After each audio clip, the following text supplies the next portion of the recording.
What is up? Tuesday Night Live, also known tonight as Monday Night Live.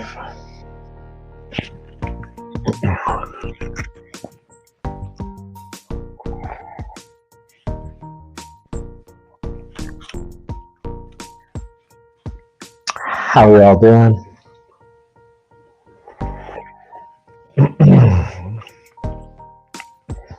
I'm drinking a fruit-infused smoothie.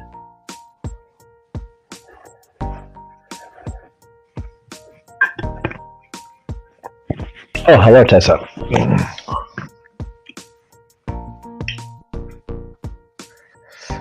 How's everyone doing this evening? What's going on in your worlds? Hello, Alexis Divinity. I have an echo.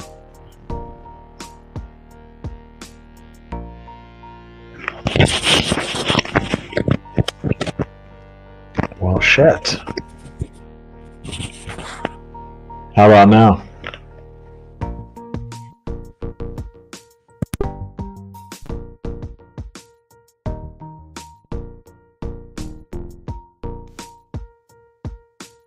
How about now?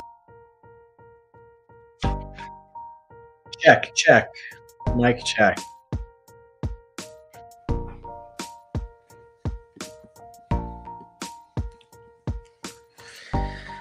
How's everybody doing tonight? I hope you are well on this newish moon eve. When I looked, it was actually kind of like a fingernail clipping. Might have been the mic, yeah. Yeah, sometimes these headphones, I've noticed, if I don't plug it in enough, it does weird stuff.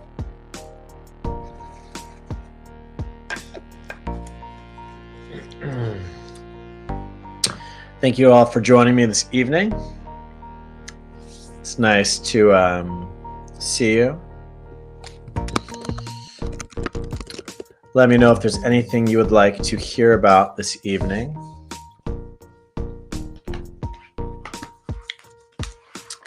I have a poem that I wrote this weekend that I want to share with you. I'm tempted to try to do it with the music as a rap, but it's more of like a spoken word thing, so I think maybe I'm just gonna have to say it. Let's see. Give me a second. I'm gonna like go over to my mind. Pretend I'm Eminem going over his lines on 8 Mile.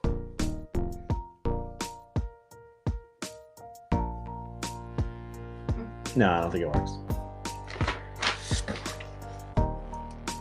So this weekend I did a silent retreat where I was mostly silent for the whole weekend. And it was really beautiful. It was great to take time to relax the mind, to rest, to be in quiet, to meditate, to not need to do anything, and also not need to present anything socially. It actually takes a lot out of us, whether we recognize it or not. Most of us anyway, to have to show up as a certain way, to have to reciprocate gazes and smiles and interests, and it's like a whole thing. It's like a whole vortex, and to be able just to kind of like be with yourself is really powerful and relieving, especially for myself out here in Los Angeles, where there's so much movement, noise, and stimulation. To have something like a silent retreat is just, it's medicine, you know, it's the opposite. So while I was at the silent retreat, everybody was sitting there and they were meditating at one point, and I opened my eyes and I looked around and I was like, everybody looks so serious. Something that I learned as a monk in the monastery through spending time with some of the greatest meditation teachers on earth is that they all take their practice extremely seriously. It's like the most serious thing ever. But they themselves are not always that serious. In fact, a lot of these masters are often smiling and laughing and giggling. They're very lighthearted. They've really learned how to make their minds happy and how to make themselves happy. There's some weird thing that happened. I don't know if it's like a Western thing, an America thing. I'm not sure exactly like what it is that, especially with Buddhism, that there's this thing where it has to be like this like serious, strict thing, or even like other maybe religions or spiritual practices that something being serious doesn't mean it has to be serious, you know, because the way to seriously practice is to make yourself happy. If you're making yourself happier in the bigger arc, you're doing a good job. What I'm, always reflecting on too, and like right now, currently in this moment, I'm really going through it myself emotionally. I was feeling a lot of stuckness for a bit, and now that stuckness has shifted into just like all the emotions that are underneath it, like the sadness and the anger and the frustration and the helplessness. But by going through these processes and feeling these feelings, there's this eventually this other side to this. And the greater arc moves towards being more happy more often, being lighter more often. So if we look back and we see our journey, our spiritual journey, if it's not moving, honestly, even our life journey, if it's not moving in a direction where overall over time it's getting happier, then it's important that we reflect on what exactly we're doing. What are we prioritizing in a strange way, or what beliefs are we holding that are holding that back?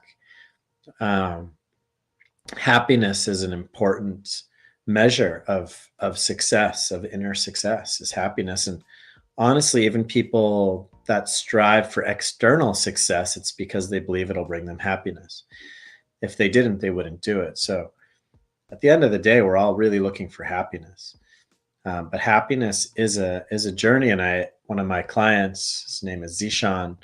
He's a very wealthy, businessman living and going between London and Dubai and all over the world actually. And I did an interview with him, and he's like, "Listen, this is important for everyone to realize is that material, financial, professional success and happiness are not the same thing. They're both independent projects that need to be built. Sure, succeeding in your thing can make you happier, but it's not like at the end of the road of financial success, there's happiness." He's like, "I want to shatter that illusion for you right now." He said, "The truth is that happiness is its own thing. The same way you have to build a business, you have to build happiness. You have to figure out how to create and build happiness as its own project." And I thought that was a really fascinating way to talk about it. And, it's interesting that he's my client, because he, on one hand, he's spent his life kind of mastering the business side, right? He said he lives in like a $10 million house and he has like Rolls Royces and does all the stuff. Whereas I went and lived in a cave in the Himalayan mountains, right? So it's like I don't have any material bounty to show, but I have this huge wealth of inner knowledge, inner resources. My general state is one that I feel pretty good, I think, compared to the average person. And I also have learned, situation by situation, I get to choose how much more miserable I want to make myself throughout the day, or how much more I want to like shift things or let things go or focus in a different direction. Learning how to be wieldy with the mind. This is a Buddhist terminology. It's like the same way that you would take a sword and if you're wieldy with a sword, you can use the sword well and fend off an attack. So to be wieldy with the mind, it's learning how to utilize the mind so that you can create more happiness for yourself. Yeah, Tessa, even choose your mood sometimes. And conversely, if we're not great at wielding the mind wields us. and it's the tail wagging the dog. And if the mind is telling us stories and we're just getting upset and we're just spinning and spiraling and these like triggers and these beliefs, and we're out of control because we now are disempowered slaves to the stories and the beliefs and the patterns of the mind.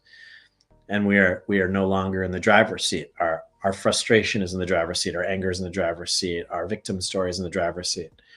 So something about practice, which again you see with all these great masters, is that they've really learned how to handle their mind and turn it towards happiness as much as possible. They still get upset, they still get frustrated, and I can vouch for that, like as my experience, even with the Dalai Lama. Like I've been with him when he's gotten like aggravated at something, but it's quick and it's direct and it leads to a result. And it's not like a state that he's just sitting in. He's really disciplined his mind to get back into a happy, peaceful, loving state, because why wouldn't you want that?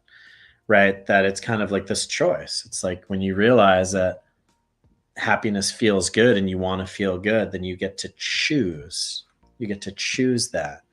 So remembering that we have this choice, that we are not victims and slaves. So with that in mind, I wrote this poem, which I will read for you now. And I think I'll probably make a recording of this just like as a standalone thing. If I do a good job here, I'll cut it out and make this its own little video.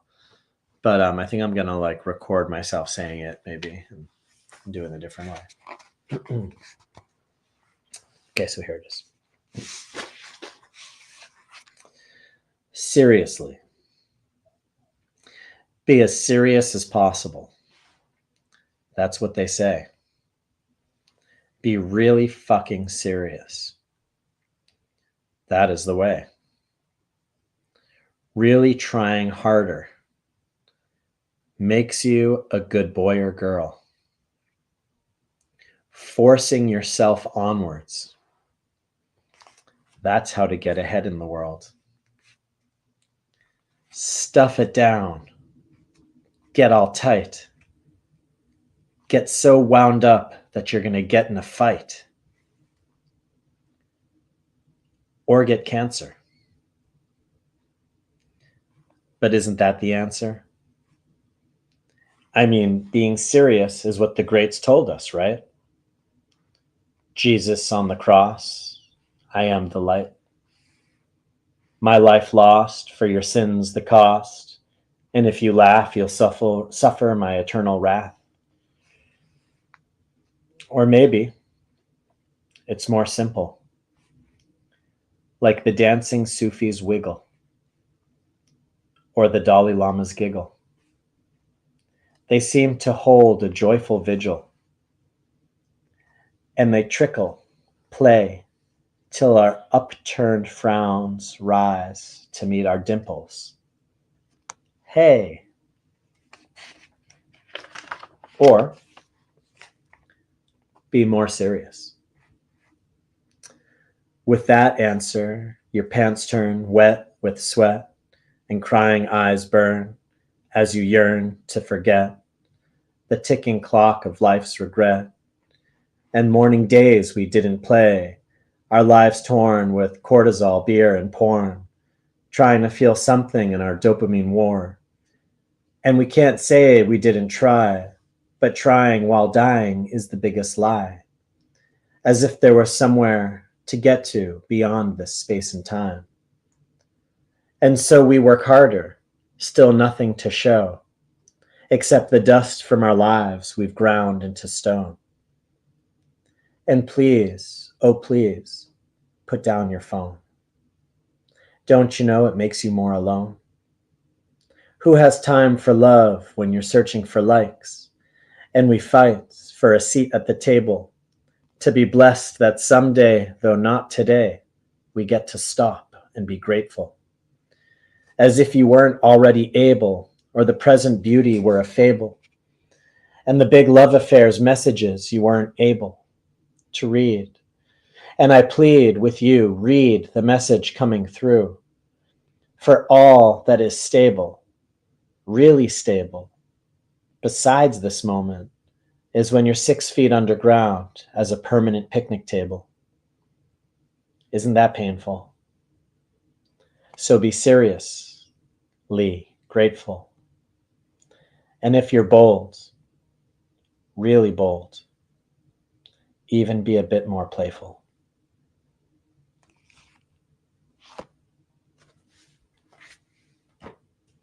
Thank you.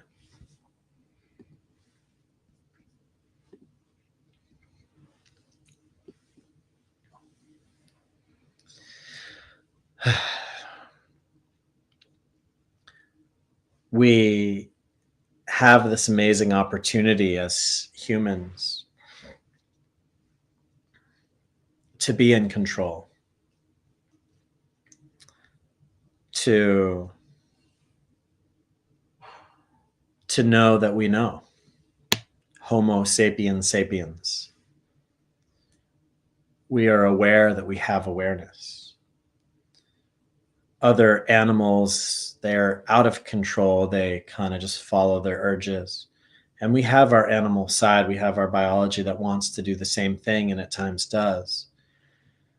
And yet there is also another part of us that gets to choose, that gets to look for another way, that gets to play with possibilities, to learn from our past experiences, to see that the way we've done something in the past has hurt us, made us miserable, hurt those around us, made them more miserable, to see that we do not want to continue in that same direction and change our way of doing things for everyone's benefit, even as an act of self-love, because we deserve to be happy. And when I'm driving my car and someone on the freeway, does something and they start honking, it's like I can decide whether to engage into the other end of that. And now I'm fighting with them, even though I felt fine before. Or I can just watch them in that and refuse to plug in, refuse to be the other end of that energetic connection, to not play the other end of the dynamic. And sometimes it makes people even more mad. They want you to engage. They want you to fight. They want you to be provoked. They want you to suffer because they're suffering. And somehow by making you suffer, then they'll feel better or more connected to something. And so it's really learning how to take care of ourselves, how to pause, how to breathe, how to communicate, how to use our words, how to take a moment if we need that moment. And also, there's nothing wrong with anger. There is nothing wrong with frustration. These are normal feelings. You are supposed to be angry. You are supposed to be frustrated. You are supposed to have painful feelings. You are supposed to. That comes with the human experience. So this spiritual understanding that somehow like anger is bad is bullshit. Those are really important, valuable feelings. But what is the information that we're getting from those feelings, and how are we working with and processing those feelings? How are we holding those tender parts of us? When we're angry, we're actually asking to be seen. There's something in us that needs to be seen. There's something in us that wants to feel better. Anger, it's always this disconnect from where you want to be and where you are. If a baby is tired or hungry, they'll start screaming and crying. They're like raging. A baby rages when they're not getting what they want. They feel uncomfortable. They don't know what else to do. Dogs do the same thing. Toddlers do the same thing, and we do the same thing. But also, is that a great strategy or not? And how does this all work? Are we getting what we want? Are our actions getting us what we want or not? And this poem that I wrote is from that, is me sitting there watching these people feeling all serious and tight, and focused, and knowing that that's not the path forward. That if you're not smiling when you meditate, then you're not going to meditate. Force is very different than power. Force is limited. Force requires resources. Force is not sustainable. So what is the power in those situations? What is the way to be sustainably happy? And sometimes it is the opposite of what we think. There's a Rumi poem, and he talks about walking into the forest and seeing two rows of people, and one row of people is walking into a fire and another row of people is walking into the cool water. But then something happens where the people that walked into the water appear in the fire, and the people that walked into the fire appear in the water. My understanding of that poem, that writing of Rumi's, is that sometimes if we try to go for pleasure, like when you eat too much cake or something, you actually end up in pain. But for those of us that actually face our pain, that go into it, that go through it, that feel the feelings, that cry, that scream, that let it out, whatever it is, they pop out on the other side and they feel resolved. Learning how to face ourselves in new ways, and like the old axiom that's true is that if you want a new result, you have to try a new action. Today I went on a walk and I tried going a new way. I did a thing where I said every turn I'm going to take the turn that I've never made before. So I just made this walk and I just made all these turns to go ways that I didn't know. And I had a couple like dead end street things happen and I had to come back. But 1 mile away from my house, I ended up discovering this huge grassy ridge where I walked up and I just had a 360 view of like the mountains and the towns around me. And it was just this incredible thing. And I've lived here for, 6 months now, 1 mile away from my house, walking distance through the neighborhood. And I never knew. And I only found it because I chose differently. I chose to see what else could be out there. I chose newness instead of familiarity because I know where the familiar choices take me. It's like the Matrix with the red pill and the blue pill. It's like, take this pill and you know exactly where that's going to take you back to your life. Same way everything always is.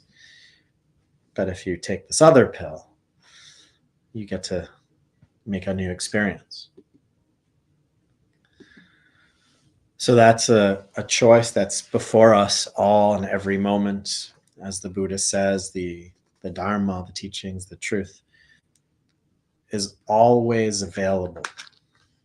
It's perennial in timing, always available for the wise, each to see for themselves. So in every moment, we have the ability to make contact with truth, with something new. If we believe that there is something called enlightenment, where is it? Where is enlightenment? Where is it? Can't take a car there or a plane there. It's got to be something that you experience. So where is it right now? What changes that suddenly there's one moment that you're not enlightened and the next moment you are? What changes? What's that thing that happens that moves you from here to there?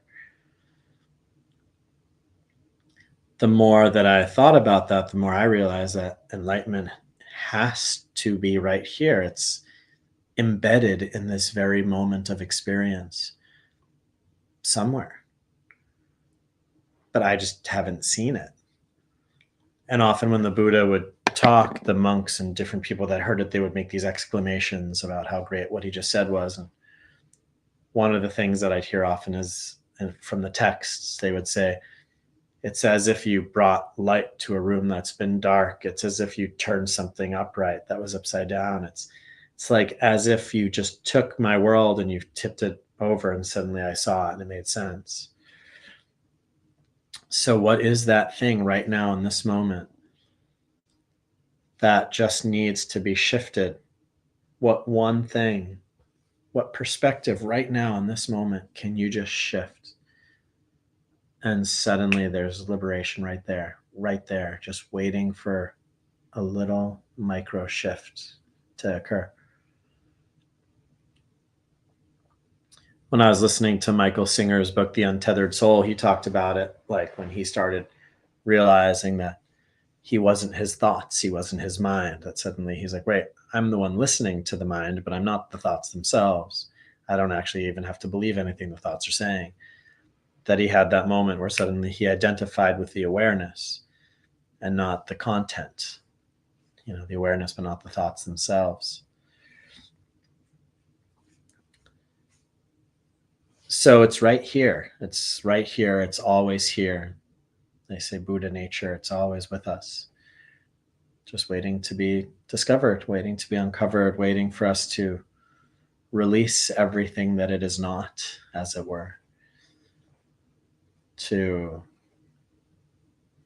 as Donnie Epstein says, change everything without changing anything.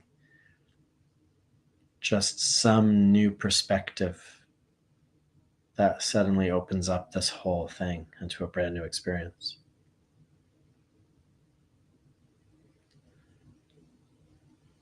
So with that, I invite you to close your eyes for a moment.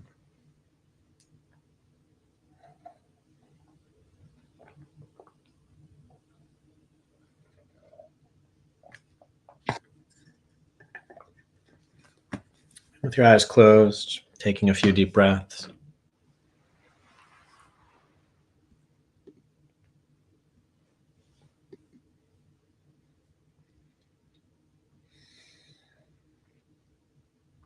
Feeling your body. Body is feeling.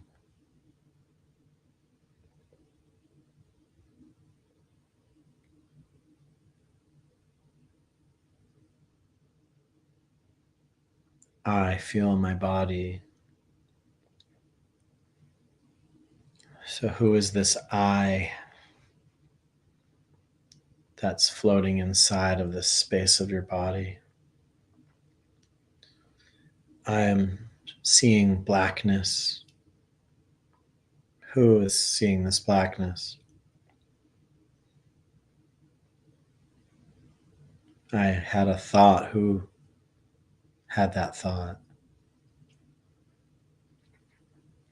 Who is listening to the thoughts?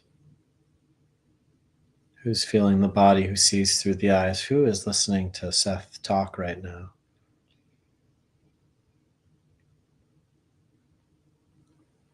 And what if that person in the middle is actually just an assumption? What if it's an illusion? What if there is a body that is feeling and that body has its own consciousness? This body is just feeling feelings, feeling sensations all on its own. And then there are these eyes which are seeing, and they are just their own consciousness, just doing their own thing. And these ears which are hearing, this consciousness in the ears which just hears sounds. That's what that consciousness does. It hears sounds. And then there's just the mind, this consciousness that's receiving mental impressions. And its body that is feeling, and its eyes that are seeing, and ears that are hearing, and nose that is smelling, and mouth that is tasting, and mind that is thinking. Just these individual consciousnesses, all connected to this body, creating this layered experience so it seems like there's one thing going on, so that it seems like there's this one being here. But when you separate it out, hearing exists in one dimension, the feeling of the body exists in a different dimension, seeing exists in another dimension, or thoughts exist in another dimension. That these are all very different dimensions of perception, different dimensions of consciousness. We experience them as being one thing.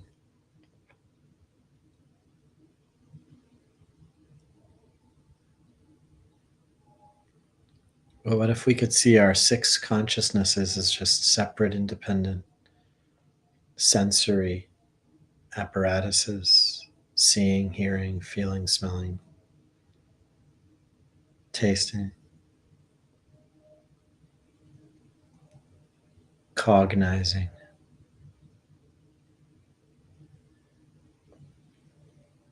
Just sensory organs stacked on top of each other, with the mind, which is another sensory organ to pick up immaterial impressions. All just stacked together, just jumping from one to the other, reacting with each other. But with nobody home, nobody that's you. Everything you try to relate yourself to, it's you're either connecting yourself to the body or the feelings or the thoughts. You're either connecting yourself to the awareness or the seeing or the healing. There's just this jumping from consciousness to consciousness to consciousness, this identification that jumps from consciousness to consciousness. But what is the me? Is it the feeling of this body? Is that me? Is it the thoughts? Is it the spaciousness? Is it the memories, which are also just thoughts?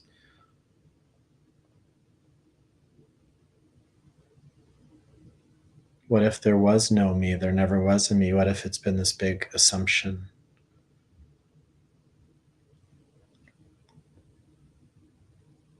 That I just believed that there was somebody behind the curtain, but when I pulled it back, it was an empty stage. That the consciousnesses just operate on their own.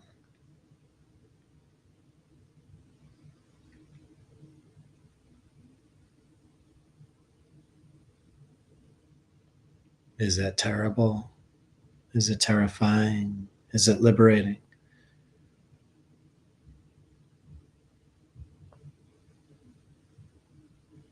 Is that the shift, the easy shift to suddenly bring light to the darkness, to take what is upside down and turn it upright?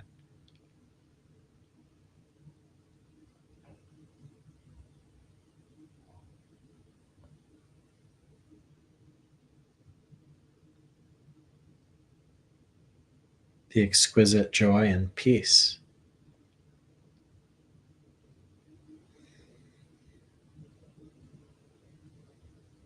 of selflessness.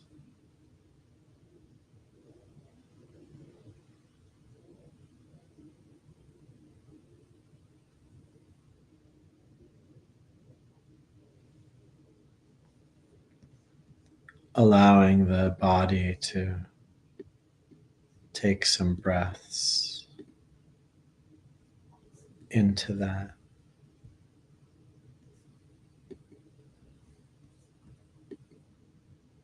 Allowing a few moments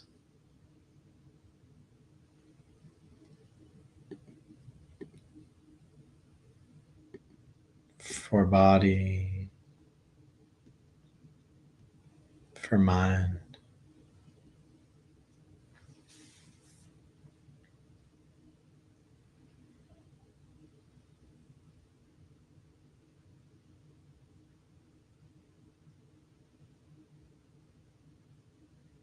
for consciousnesses.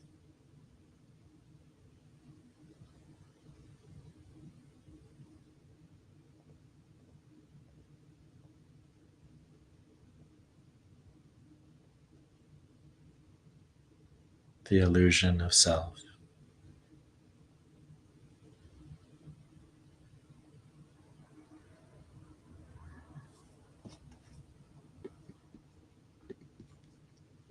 Taking a few deep breaths.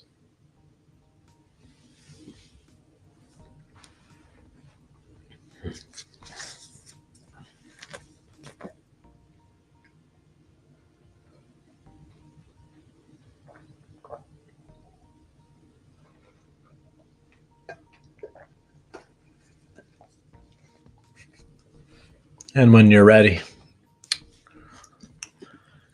you can start to return.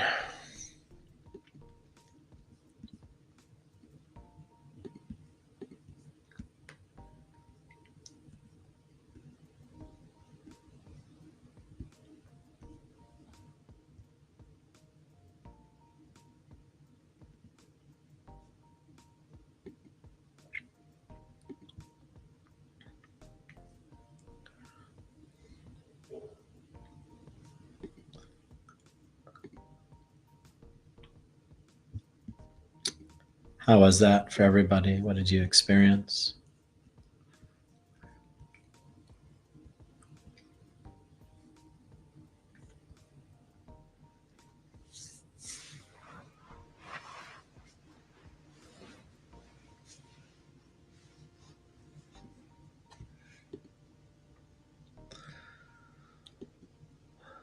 It was very Buddhist.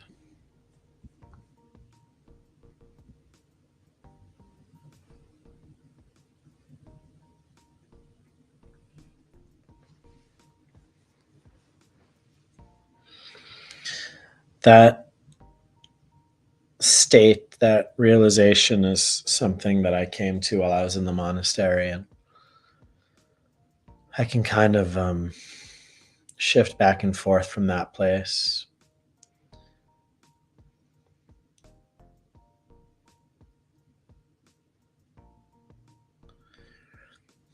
And it's been a wish to find ways to bring other people to that state. This, as the Buddha says, this thought arose in me. That thought, I want to make a podcast and call it Let Me Try to Enlighten You. And every week, it's just me trying to break people's minds, identities, perceptions out of self into an enlightened state. That could be a really interesting podcast.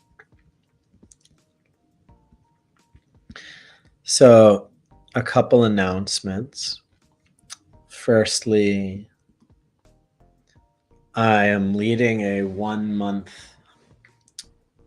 virtual container, an online container, that'll be through Zoom and through Facebook. This is a chance to be guided by me with a small group. I was thinking like 10 to 12 people for a month.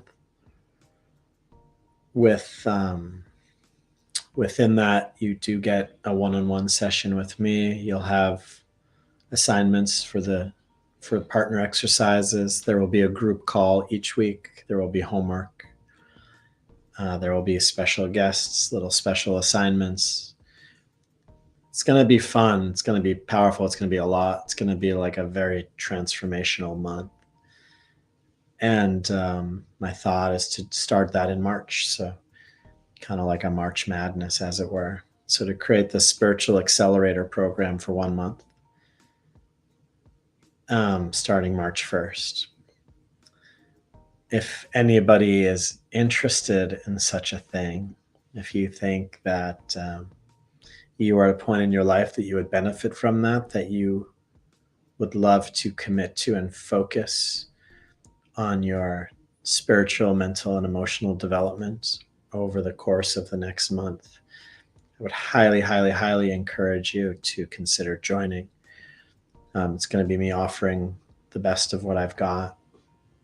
So that's really exciting. Send me a message if you are interested in that. And then also I am leading another trip to India at the end of this year in September. So this will be my, I think, sixth self organized led trip to India that I'll be leading people. I led a few in the monastery as well. This will be, I believe, like my personal, maybe 11th time going to India.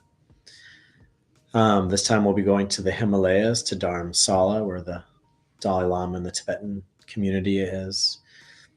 And it's going to be a really, really beautiful trip.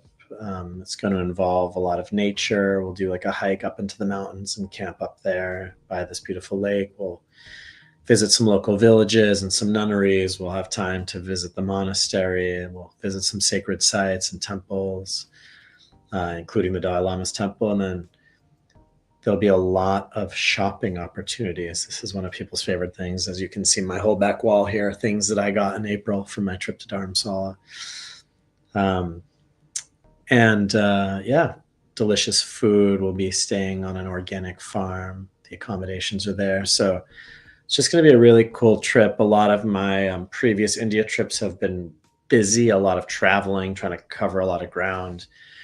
And this time I had the thought to make it a little more like retreaty, a little more like, hey, we're going to live in one place. We're going to actually just ground. It's my favorite spot in India's Dharamsala. It's right next to the Himalayas. You could see the snowy mountains in front of you. And there's totally enough there. I mean, I've spent a few months of my life there, so there's enough there for a 10-day thing. And yeah, that's going to be awesome. I'm really excited for that as well. The India trips are always powerful, beautiful, life-changing. People that went on trips of mine years ago still tell me it was one of the highlights of their life.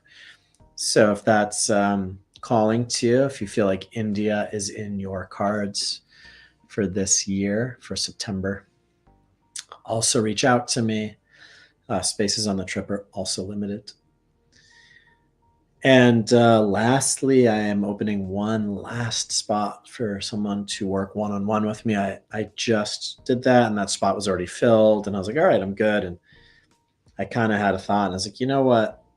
I'm really feeling, as I'm being supported by a men's group that I'm part of, I've been really feeling called to just step into a new level of supporting others. So if anybody feels like they would like to work with me one-on-one and do a 3-month one-on-one thing, I do a 3-month container, which is just one-on-one. We do a Zoom call a week, a 2-hour call each week, really dive deep, pull up all sorts of beautiful information that we get to work with through memories, through emotions, through working with what's alive. Again, you get, my 20 plus years of experience doing this, just focused like a laser on you. So also just really powerful portal. Yeah. So lots of opportunities for you to grow, to evolve, to transform, to receive, to commit to yourself, to invest in yourself, to take yourself and your life to the next level. Yeah, I'm here for it. I'm ready. I'm open. And I hope you had a really beautiful little session just then. I hope you have a great Valentine's Day, even if it's just with yourself. And I will see you all next Tuesday. Thank you for joining. Have a beautiful night. Tuesday Night Live.